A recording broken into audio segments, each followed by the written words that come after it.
Hello and welcome to the White Coat Classroom. In this module, we would be studying about sacrum. Sacrum is also called as vertebra magnum because of its large size. It is formed by fusion of five sacral vertebrae. So we have 1, 2, 3, 4, and 5 vertebrae. Talking about its anatomy, it is triangular shaped bone. So because of its triangle shape, It has a base part superiorly. So this is the base part. Inferiorly, we have the apex. And it has four surfaces. so this is the pelvic surface or the ventral surface. Then we have is the dorsal surface. And on each side, we have the lateral surface. The lateral surface is articular and it articulates with the hip bone, forming sacroiliac joint. So this is the sacroiliac joint, which is formed between sacrum and ilium part of the hip bone. So the lateral surface is articular, while the pelvic surface is smooth and concave. The dorsal surface is rough and convex. Talking about its base, superiorly we have base. The base articulates with the lumbar vertebrae. So the base articulates with the fifth lumbar vertebra, forming lumbosacral joint. And in between the two bones, we have intervertebral disc. While the apex have a facet, this is oval facet, which articulates with the coccyx bone.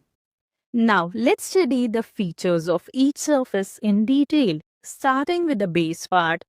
So, this is the base part. The base part is directed upward and forward, as in anatomical position. Sacrum is present like this, making an angle of 30 degree over here. So, because of this position, the base part is directing upward, and along with that, it is directing forward. Talking about the base is formed by the first sacral vertebra. So the body which we are observing over here is nothing but body of first sacral vertebra. It is lumbar type of body. Comparing it with the lumbar vertebrae, we have kidney-like body similar to the lumbar vertebra. And the body articulates with the fifth lumbar vertebra, forming the lumbosacral joint. The anterior margin of body, this margin is a sharp margin, and this margin is called as sacral promontory. So this is the sacral promontory. Behind the body of sacrum, we have this foramen. This is nothing but the vertebral foramen. And the vertebral foramen is having a canal. This canal is called as the sacral canal. While we are proceeding, we are appreciating this part as pedicle. So the pedicle is directed posteriorly and laterally, and the pedicle is comparatively shorter. Talking about the lamina, this is the lamina part. The lamina part is oblique, and we are appreciating the spinous process. So the spine is formed, the first spine is tubercle. Comparing it with a lumbar vertebra, this is the pedicle part of lumbar vertebra, this is the laminar part, and this is the spine of lumbar vertebra. Then we have is this superior articular process, and this is having a facet. The facet is directed backwards and medially. Talking about the transverse process of sacral vertebra, the transverse process have been modified, and these are massive and fused to the corresponding sacral element, forming this part. This part is called as the ala of sacrum. So this is ala of sacrum. So observing this ala have a smooth medial part. This is the smooth medial part and a rough lateral part. So let's compare it with the lumbar vertebra. So this is the lumbar vertebra. In it, we are seeing this articular process and the facet, and this is the transverse process. And we are seeing in the sacrum, the transverse process has been modified, and it is a massive structure now. Let's revise what we have studied in the base part. We have vertebral body, we have the pedicle, we have superior articular process, lamina, and the spinous process. We have this part is nothing but the ala, which is formed by the modification of transverse process. Now, let's study about the apex. The apex is present inferiorly, and this is formed by the fifth sacral vertebra. So we have this vertebra, this is the fifth sacral vertebra, and the lower surface of fifth sacral vertebra bears an articular facet, oval-shaped facet, which articulates with the coccyx bone. And that's it about the apex part. Let's study about the pelvic surface. The pelvic surface is concave and it is directed downwards and forwards. Let's see how. So we have anatomical position like this, making an angle of 30 degree. Over here the sacrum is making an angle of 30 degree. So because of that, the pelvic surface is facing downwards and forwards. Talking about its features, there are presence of 4 transverse ridges. So we have 1, 2, 3 and 4 transverse ridges, and these represents the line of fusion of the 5 sacral vertebra. So this is the first and second, and in between them we have the first ridge. Then this is the third, this is the fourth, and this is the fifth sacral vertebra. So these are nothing but line of fusions of these vertebrae. On either side of the transverse ridge, we are having foramen. So these foramina are also called as pelvic sacral foramina, as these are present on the pelvic surface of the sacrum bone. These pelvic sacral foramina are connected with the sacral canal via intervertebral foramen. So this is connected with the sacral canal internally via the intervertebral foramen. That's it about the features of the pelvic surface. Let's study about the dorsal surface. So the dorsal surface is convex and it is rough compared to the pelvic surface, and it is directed backwards and upwards. So this is the anatomical position of sacrum, and this surface is directing posteriorly and it is facing upward. So this is directed backwards and upward. Talking about its specific features, in the medial area we are having these processes. These processes are nothing but the medial sacral crest. So there are presence of 3 to 4 tubercles, and these are modification of spinous process.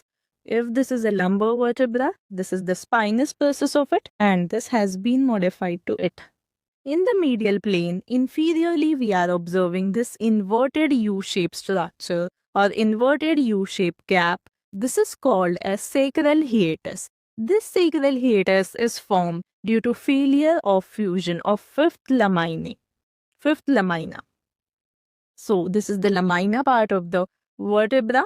So in the fifth sacral vertebra, there is non-fusion of lamina leading to this hiatus.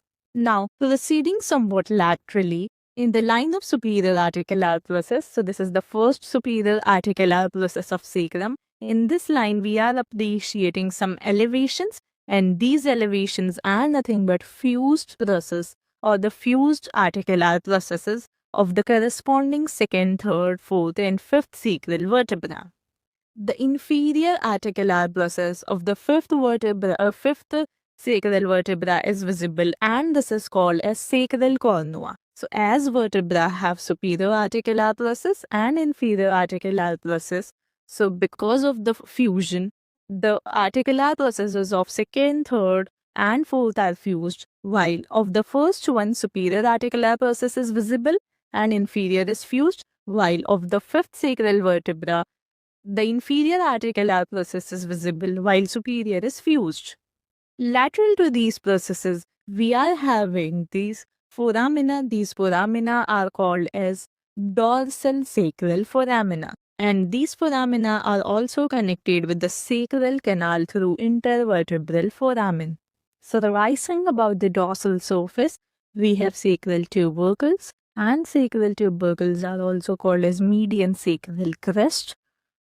Below we have this opening, this is sacral hiatus. In the lateral aspect, we are having articular process, superior articular process, and in line with that we have is the intermediate crest formed due to the fused articular processes.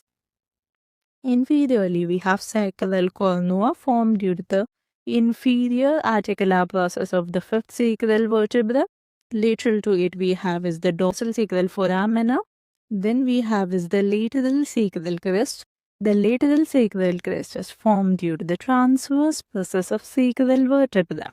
Let's learn about the lateral surface. So the lateral surface is formed due to the fusion of transverse process posteriorly. Posteriorly we have transverse process and anteriorly the costal elements. So due to the fusion of both these structures, there is formation of lateral surface.